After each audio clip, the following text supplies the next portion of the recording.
গরম গরম সিঙ্গারা আর চায়ের জুটিটা কিন্তু চিরকালের। বিকেলে এর চেয়ে মজাদার নাস্তা আর হয় কি না আমার জানা নেই।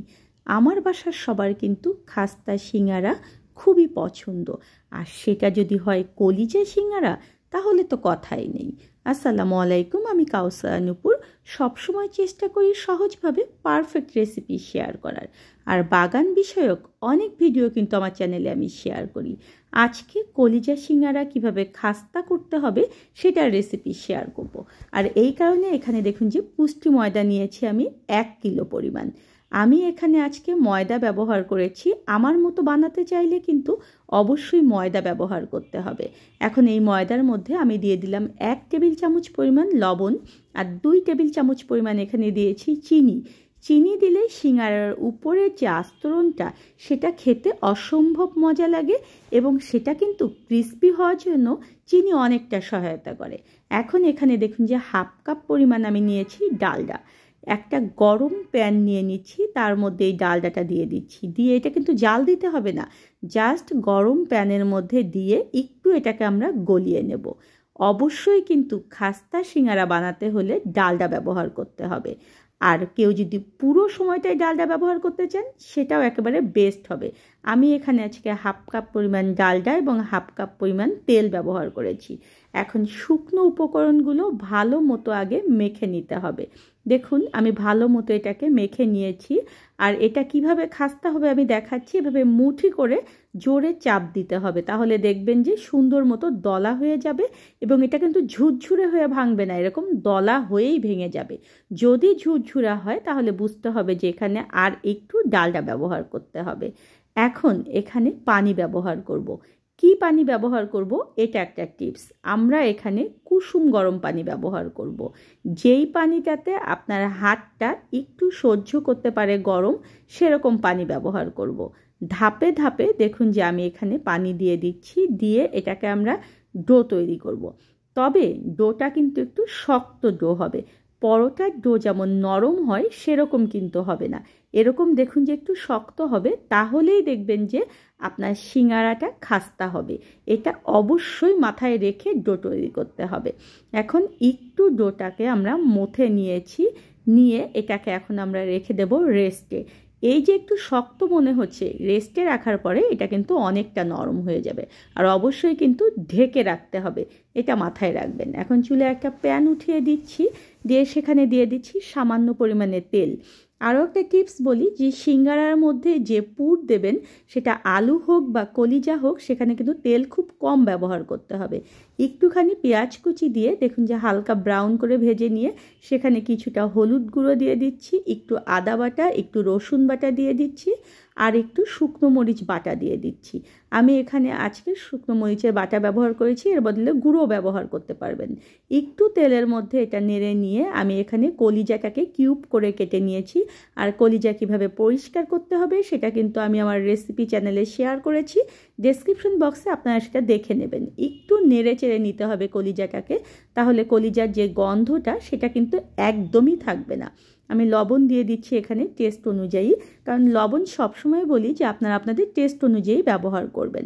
এখন একটু দেখুন যে ভালো মতো এটাকে ভেজে নিয়েছি, এতে করে অসম্ভব মজা হবে পুরটা খেতে। এখানে সামান্য পরিমাণ পানি দিয়ে দিলাম, যদিও কলিজাটা সিদ্ধ হওয়া, তারপরে পানি দিলে কিন্তু মশলাগুলোর মধ্যে ভালো মতো ঢুকে যাবে। নেড়ে চেড়ে ঢাকনা দিয়ে এভাবে একটু রান্না করতে হবে, তাহলে দেখবেন যে এই সিঙ্গারার কলিজাগুলো খেতে ভালো লাগবে। যখন দেখবেন প্রায় হয়ে এসেছে তখন এখানে আমি কিছুটা পেঁয়াজ কুচি দিয়ে দিচ্ছি। এই পেঁয়াজ কুচিটা পরবর্তীতে খেতে মিষ্টি লাগে। আর এখানে দিয়ে দিচ্ছি একটু গরম মশলার গুঁড়ি, আমি এখানে একটু চিলি ফ্লেক্স দিয়ে দিলাম, এতে করে স্পাইসি হবে এবং অনেক ফ্লেভার হবে। আর একটু ভাজা জিরের গুঁড়ো এখানে দিয়ে দিচ্ছি, এতে করেও খেতে অনেক ভালো লাগবে। একটুক্ষণ এটাকে নেড়ে চেড়ে নিতে হবে। এই যে পেঁয়াজ কুচিটা এখানে ব্যবহার করলাম, এটা কিন্তু আগে করা যাবে না। আর এখানে দেখুন যে আমি একটুখানি চিনি দিয়ে দিলাম, তাহলে এই পুরটা একটু মিষ্টি লাগে খেতে, সেটা কিন্তু অনেক ভালো লাগে। আর সব সময় বড় বড় রেস্টুরেন্টগুলোতে একটু চিনি দেওয়া হয়। দেখুন হালকাভাবে একটু নেড়ে চেড়ে একদম গ্যাসের ফ্লেমটাকে স্লো করে দিয়ে একটু ঢেকে রেখেছিলাম। আর দেখুন পুরো পানিটা শুকিয়ে গিয়েছে। এটা কিন্তু আমাদের একদম হয়ে গিয়েছে। এর চেয়ে বেশি এটা রান্না করা যাবে না, তাহলে কিন্তু পেঁয়াজগুলো নরম হয়ে যাবে আর সেটা খেতে ভালো লাগবে না। যখন আমরা এই সিঙ্গারাগুলো ভাজবো তখন সেই ভাপেই কিন্তু এই পেঁয়াজগুলো পুরোপুরি সিদ্ধ হয়ে যাবে। এখন আমরা ঠান্ডা হওয়ার জন্য রেখে দিয়ে ফিরে আসলাম ডোয়ের কাছে। আর ডোটা দেখুন যে আগের চেয়ে কত বেশি সফট হয়ে গিয়েছে। এটাকে আর একটু আমাদের কিন্তু মথে নিতে হবে। আর আমাদের কাজের সুবিধার জন্য আমরা একটু ভাগ করে নিলাম এটাকে। নিয়ে এটাকে দেখুন যে ভালো মতো মথে নিয়ে আমরা এখান থেকে লেচি কেটে নেব। আপনি ঠিক কত বড় করে বানাতে চান সে অনুযায়ী লেচিটাকে কেটে নেবেন। তবে একটু বড় সাইজ করে নিতে হবে, তার কারণ হচ্ছে একটা লেচি থেকে কিন্তু আমাদের দুটো সিঙ্গারা হবে। দেখুন ফার্স্ট এভাবে করে গোল করতে হবে, করে একটু শুকনো ময়দা ছিটিয়ে দিয়ে আমরা এখানে এখন একটা রুটি বানিয়ে নেব। ওই যে আবার বলছি যে আপনারা এভাবে করে একটু পুরু করে রাখবেন, খুব বেশি পাতলা করা যাবে না। আর আপনি কত বড় করে বানাতে চান সে অনুযায়ী কিন্তু আমাদেরকে রুটি বানাতে হবে। আমি দেখুন যে এভাবে মাঝখান থেকে কেটে নিচ্ছি। আমরা কয়েকটা আগে এভাবে মাঝখান থেকে রুটি বানিয়ে কেটে নেব, এতে করে আমাদের বানানোটা কিন্তু অনেক সুবিধা হবে। আমি দেখুন যে কয়েকটা এভাবে করে কেটে নিয়ে হাতে এভাবে করে একটা অংশ নিয়ে নিচ্ছি, নিয়ে এভাবে দেখুন ভাঁজ দিয়ে দিচ্ছি। আর সেই ভাঁজের মধ্যে একটু পানি লাগিয়ে সেটাকে আবার ঘুরিয়ে দিচ্ছি। আমি ভিডিওতে ঠিক যেভাবে দেখাচ্ছি ঠিক সেইভাবেই কিন্তু এটা করতে হবে। আবার পানি দিয়ে একটু চেপে চেপে এভাবে করে লাগিয়ে দিতে হবে, এবং যে অংশটা ভাঁজ হয়েছে সেই অংশটা আপনার নিজের দিকে দিতে হবে। দিয়ে এভাবে ভালো করে ভাগ করে আপনি ঠিক যতটুকু পুর এর মধ্যে দিতে চান ততটুকু পুরি এখানে দিয়ে দেবেন। তবে পুরটা কিন্তু একটু বেশি দিলে খেতে ভালো লাগে, আর যেহেতু বাচ্চারাও সিঙ্গারা অনেক পছন্দ করে সেহেতু পুর একটু বেশি দিলে তারা কিন্তু একটু বেশি পরিমাণে কলিজা খাবে। দেওয়ার পরে দেখুন যে যে অংশটা আপনার দিকে রয়েছে সেই অংশটার বিপরীত দিকে একটা শাড়ির কুচির মতো দিয়ে এভাবে করে লাগিয়ে দিতে হবে। দিয়ে চারপাশটা এভাবে ভালো মতো সিল করে দিলেই কিন্তু সুন্দর একটা শেপের সিঙ্গারা হয়ে যাবে। ঠিক এইভাবে করে বানিয়ে আপনারা যে জায়গাটায় রাখতে চান সেখানে রাখবেন। তবে কাজের সুবিধার জন্য ট্রেটাতে একটু তেল লাগিয়ে নেবেন। আমি আরেকটা দেখাচ্ছি, দেখুন এভাবে ভাঁজ দিয়ে পানি দিয়ে এভাবে করে চেপে একটু বন্ধ করে দিতে হবে। দিয়ে যে পাশে বন্ধ করে দিলেন সেটা নিজের সাইডে রাখতে হবে। রেখে আপনারা আবার পুর ঢুকিয়ে দেবেন, এবং যে সাইডটা আপনি নিজের দিকে রেখেছেন তার বিপরীত পাশে শাড়ির কুচির মতো একটা কুচি দিয়ে দিতে হবে।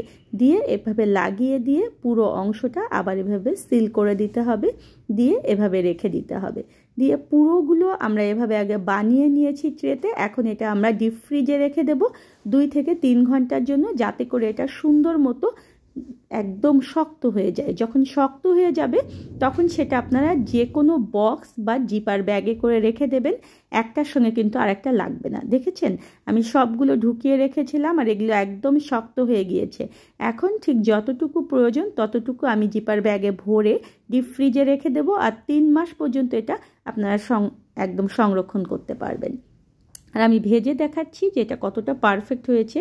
চুলায় দেখুন যে তেল গরমে উঠিয়ে দিয়েছি, আর আমি ফ্রোজেন সিঙ্গারা আজকে ভেজে দেখাচ্ছি। তার কারণ হচ্ছে ফ্রোজেন সিঙ্গারা ভাজার জন্য তেলটা কিন্তু খুব বেশি গরম করা যাবে না। যখন এরকম কুসুম গরম হয়ে যাবে তখন সেখানে সিঙ্গারাটা দিয়ে দিতে হবে। আর একদমই প্রথম কিন্তু এটাকে নেড়ে চেড়ে দেওয়া যাবে না। যখন এটা দেখবেন যে একটু কিছুটা শক্ত হয়ে গিয়েছে তখন এটাকে নেড়ে দিতে হবে, এবং উল্টিয়ে পাল্টিয়ে আপনার পছন্দসই কালার না আসা পর্যন্ত এটাকে ভেজে নিতে হবে। এই যে আমরা ফ্রোজেন সিঙ্গারাটা ভাজা দেখালাম এটা কিন্তু একটা সিস্টেম, কিন্তু আপনি যখন টাটকা সিঙ্গারা ভাজবেন তখন কিন্তু তেলটাকে মাঝারি গরম করে নিয়ে তারপরে ভাজতে হবে। আর ফ্রোজেন সিঙ্গারাটা যখন একটু শক্ত হয়ে যাবে তখন কিন্তু চুলার আঁচটাকে কমিয়ে দিয়ে তারপরে ভাজতে হবে। দেখেছেন কতটা সুন্দর হয়েছে। আর ঠিক এইভাবে করে আপনার যতগুলো প্রয়োজন ততগুলো আপনারা ভেজে নেবেন, আর বাকিগুলো ফ্রোজেন করে রেখে দেবেন, যাতে করে যখন প্রয়োজন তখনই সেটাকে ভেজে নিতে পারবেন। ধন্যবাদ সবাইকে এতক্ষণ যারা আমার সঙ্গে ছিলেন। যারা আমার ফেসবুক পেজ থেকে দেখছেন তারা অবশ্যই আমার পেজটাকে লাইক এবং ফলো দেবেন, আর যারা আমার চ্যানেল থেকে দেখছেন তাদের কাছে অনুরোধ রইবে আমার চ্যানেলটা সাবস্ক্রাইব করবেন। সবার আগে ভিডিও পেতে হলে প্লিজ পাশের যে বেল আইকনটা রয়েছে সেটাকে বাজিয়ে দেবেন।